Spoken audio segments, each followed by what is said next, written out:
Apicil, spécialiste de l'assurance de personnes, vous présente Lyon Décideur. Parce qu'il est essentiel d'être conseillé, CGECO accompagne votre entreprise de sa création à sa transmission.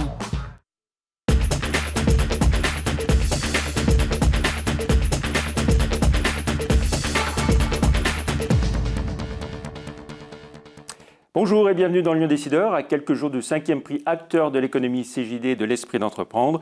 Denis Lafay, le patron d'Acteurs de l'économie, est notre invité cette semaine. Nous parlerons aussi du GE France Économie Région, qui vient de voir le jour autour des leaders de la presse économique régionale.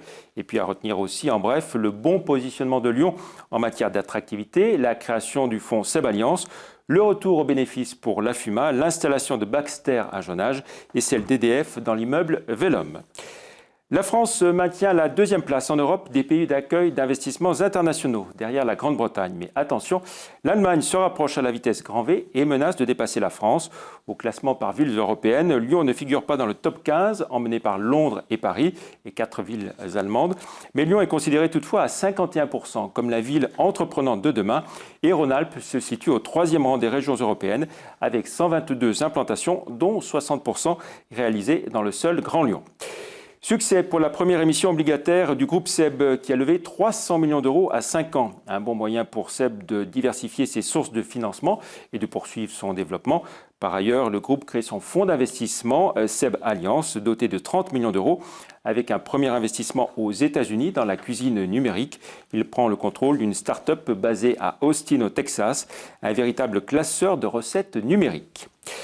Bon premier semestre d'activité pour l'AFUMA, plus de 122 millions d'euros avec un retour aux bénéfices malgré des pertes liées au financement d'une nouvelle société commune en Chine. L'AFUMA a accéléré son désendettement ces 2 dernières années et prévoit un résultat net positif sur l'ensemble de l'année 2010-2011. La société américaine Baxter, spécialisée dans les produits de santé, va installer un nouveau centre de distribution de 9000 m² à Jonage, qui sera opérationnel en octobre prochain, une implantation accompagnée par l'Aderly. L'immeuble Velom à La Part-Dieu a trouvé un occupant. Gessina va le louer à EDF, qui occupera les 15 000 m² du bâtiment dans le cadre d'un bail vert de 12 ans. Un bâtiment qui vise la certification HQE, haute qualité environnementale, et la labellisation BBC, bâtiment basse consommation. L'Empire Bocuse s'agrandit encore en dehors du restaurant gastronomique, de l'abbaye de Collonges, des brasseries lyonnaises. Monsieur Paul joue la carte de l'hôtellerie et les explications de Jean-Marc Roffa et de Bertrand Frachon. DocWest, c'est le premier dans le monde entier, dans le monde Monsieur Bocuse. Cette fois, ça y est, Bocuse est complètement à l'ouest. Après la brasserie éponyme, le chef 3 étoiles vient d'ouvrir DocWest, toujours à Vèze, un hôtel ultra contemporain au mobilier design. Accueil 24 heures sur 24 et prix raisonnable, 70 € la chambre, 130 € la suite, avec vue imprenable sur la Saône. Vraiment, DocWest est apparenté aux brasseries et également à l'Ouest Express. C'est-à-dire que ce n'est pas le palace de Bocuse, c'est une résidence hôtelière dans un quartier d'affaires. Cible privilégiée donc les hommes d'affaires, mais au-delà on vise aussi les touristes dans un quartier qui évolue avec le projet d'aménagement des berges de Saône et la proximité du Beaujolais. Ça peut être l'opportunité pour nous d'attirer les personnes en proposant par exemple des packages pour faire découvrir à une clientèle touristique le week-end par exemple, les bords de Saône avec un dîner à l'ouest, plus effectivement une prestation d'hébergement. Donc je pense qu'effectivement cela va nous permettre de créer une belle synergie, une synergie complémentaire entre 3 établissements en liant cette partie hébergement avec DocWest et restauration avec la brasserie de l'Ouest et le Ouest Express. À 85 ans, le pape de la gastronomie française poursuit donc sa diversification en se lançant dans l'hôtellerie et ça marche sans aucune publicité. L'établissement qui vient d'ouvrir affiche, paraît-il, déjà complet.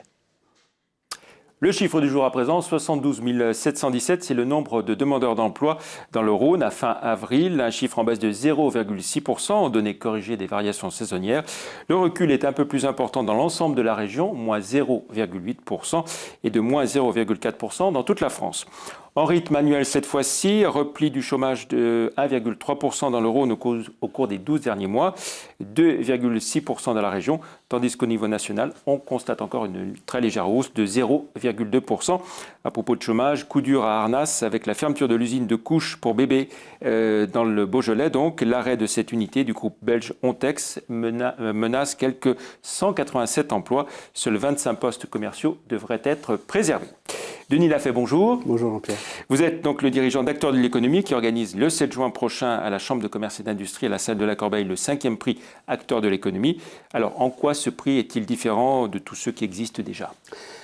Il récompense l'esprit d'entreprendre. Et quand je parle d'entreprendre, je ne pense pas seulement à des entrepreneurs et des créateurs d'entreprises, mais on récompense des personnes qui ont fait acte de foi et qui entreprennent pour elles-mêmes, mais aussi pour les autres. Donc il y a cette dimension, cette dimension de servir le territoire, de servir la collectivité, et c'est ce qui fait le fil conducteur un petit peu de ces dimension humaine aussi très forte. Voilà. Très forte. C'est pour ça d'ailleurs qu'on a souhaité que le CGD s'associe à nous, parce que finalement le prix Acteurs de l'économie et le CGD poursuivent une même voie. Hein. C'est des nouveautés de cette année, voilà. 2011. C'est de récompenser la présence ces parcours du Centre des jeunes dirigeants. Exactement.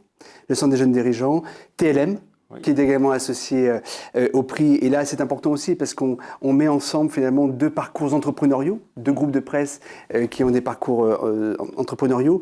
Et donc, je reviens au Centre des jeunes dirigeants qui a pour vocation de travailler à la place de l'homme dans l'économie et surtout dans l'entreprise. Et Acteurs de l'économie a ce même positionnement éditorial qui est d'enquêter sur ce qui concourt à réfléchir à la place de l'homme dans l'économie et dans l'entreprise. Alors concrètement, il y aura 9 prix, 9 lauréats. Un de plus que l'an dernier. Là aussi, on innove avec un prix qui va récompenser l'entreprise mécène. Et là aussi, on est tout à fait dans cet esprit de récompenser des initiatives qui servent aussi les autres et pas seulement soi-même. Voilà, et puis une présence importante, celle d'Axel Kahn. Axel Kahn qui préside la cérémonie cette année et qui fera au cours de la remise des prix, qui fera une conférence de 25 minutes autour de la question « Qu'est-ce qu'entreprendre lorsqu'on est chercheur, médecin, généticien et président d'université ?» Alors, on va pas déflorer le sujet et donner les lauréats dès aujourd'hui, ça sera mardi. Qu'est-ce qu'on peut dire sur cette cuvée 2011 C'est une très belle cuvée, bien sûr. Les 15 membres de jury ont fortement travaillé justement pour désigner ces 9 lauréats. Et ils ont vraiment en commun, je me répète, mais c'est très important, ils ont en commun dans la manière dont ils ont entrepris leur action, ils ont en commun de vouloir penser aux autres, au territoire. Alors, on parle de l'ensemble des stakeholders, des clients, des salariés, mais aussi des citoyens, mais aussi, voilà. C'est très, très important, cette dimension de servir l'autre dans l'acte entrepreneurial. Alors, concrètement, c'est le mardi 7 juin à partir de 18h, à la salle de la Corbeille. Il est encore temps de s'inscrire. Absolument, sur www.acteursdeléconomie.com, un S à acteur. Voilà, et on découvre en même temps l'indication à l'écran. Autre actualité importante pour Acteurs de l'économie, Denis Lafay, c'est la création d'un GIE, Absolument. France Économie Région, avec les leaders de la presse économique régionale indépendante. Voilà, ce sont 4 aventures entrepreneuriales. C'est important aussi de le souligner. 4 titres qui couvrent l'Aquitaine, Midi-Pyrénées, Languedoc-Roussillon et PACA. Donc maintenant, nous sommes 5 régions. Nous sommes sur l'île Bordeaux-Genève. Et l'idée, c'est vraiment d'aller dire au-delà de la simple mutualisation d'ordre commercial ou publicitaire. C'est vraiment de mettre en commun des manières de réfléchir aussi à la presse, des manières de construire les versions numériques, de construire les web TV, etc. Donc là, on a vraiment une logique de mutualiser des aventures aussi menées par 4 entrepreneurs qui sont tous quadragénaires. Mutualiser aussi certains moyens Absolument, certains moyens. Et puis même au niveau des rédactions, on va permettre à chacune de nos équipes de sortir finalement de son cocon et de se confronter à d'autres manières de travailler, d'autres manières d'investir, d'autres manières d'initier. Justement. Donc c'est très important de pouvoir, et sur un plan très concret, les livres par exemple que nous produisons aujourd'hui seront repris, développés, commercialisés par nos partenaires dans d'autres régions. Et ce GIE a vocation à s'ouvrir encore dans d'autres régions ? Absolument, dès lors que nous l'aurons consolidé, c'est-à-dire consolidé dès lors que nous l'aurons donné véritablement vie, et c'est ça l'enjeu prioritaire. Donc nous investissons beaucoup aussi dans la structure pour donner vraiment de la consistance au GIE. À partir de la fin d'année, début d'année prochaine, nous allons l'ouvrir à d'autres régions de France, sur le Nord, Nantes, Lille, Strasbourg. Voilà. On va parler, pour finir, plus spécialement d'acteurs de l'économie, du journal, du magazine mensuel, avec d'autres nouveautés qu'on peut annoncer également. La première en nouveauté, même temps qu'on va découvrir la une du dernier numéro. Principale nouveauté, l'arrivée chez nous d'Audrey Henrion, il y a une semaine, qui va prendre en charge le développement et structurer tout le pôle conférence-débat. Alors en 2009, on ne faisait aucune conférence, on en a fait 13 en 2010. Cette année, on va en faire au moins 25, voire 30. Et donc, il fallait absolument intégrer une ressource humaine et intellectuelle et journalistique, c'est très important, qu'elle ait porté encore beaucoup plus haut cette offre. Et puis l'autre actualité, c'est la publication cet automne de 2 livres. Un livre de 20 grands entretiens avec des philosophes, sociologues, économistes, dont Axel Kahn. Et puis l'autre livre sera la monographie, la première grande monographie du peintre Jacques Truffaut. Alors aujourd'hui, Acteurs de l'économie, c'est un magazine qui est diffusé ou vendu par abonnement à combien? Voilà, entre 15 et 20 000 exemplaires sur Rhône-Alpes, mais également sur Paris, parce qu'on a un nombre d'abonnés élevé, environ 11 000 abonnés, et dont certains sont sur Paris d'ailleurs. Voilà, une équipe de 7 personnes, et structurée autour du magazine, des livres et des conférences. Avec les lignes forces qu'on évoquait tout à l'heure, donc à la fois l'indépendance de ce magazine. Voilà, je crois qu'on a, en 14 ans d'existence, on a su justement consolider cette indépendance et qui fait quelque part, je pense, la patte et la singularité du titre. Et puis un travail, on va dire, d'investigation très fort, des sujets de fond. Exactement, des sujets à la fois d'enquête et à la fois des sujets très réflexifs.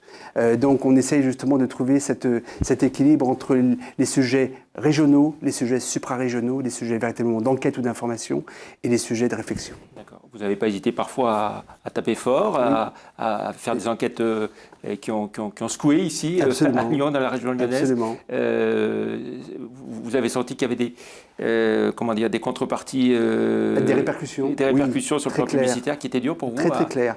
En 2010, on a évalué environ entre 1 et 2 pages de publicité perdues dans chaque numéro suite aux enquêtes que nous avions publiées dans le numéro précédent. Donc en gros, on perd une quinzaine d'annonceurs dans l'année.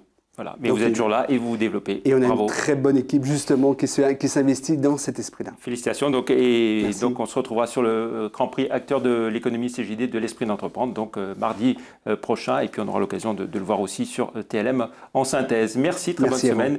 À la semaine prochaine pour un nouveau Lyon Décideur.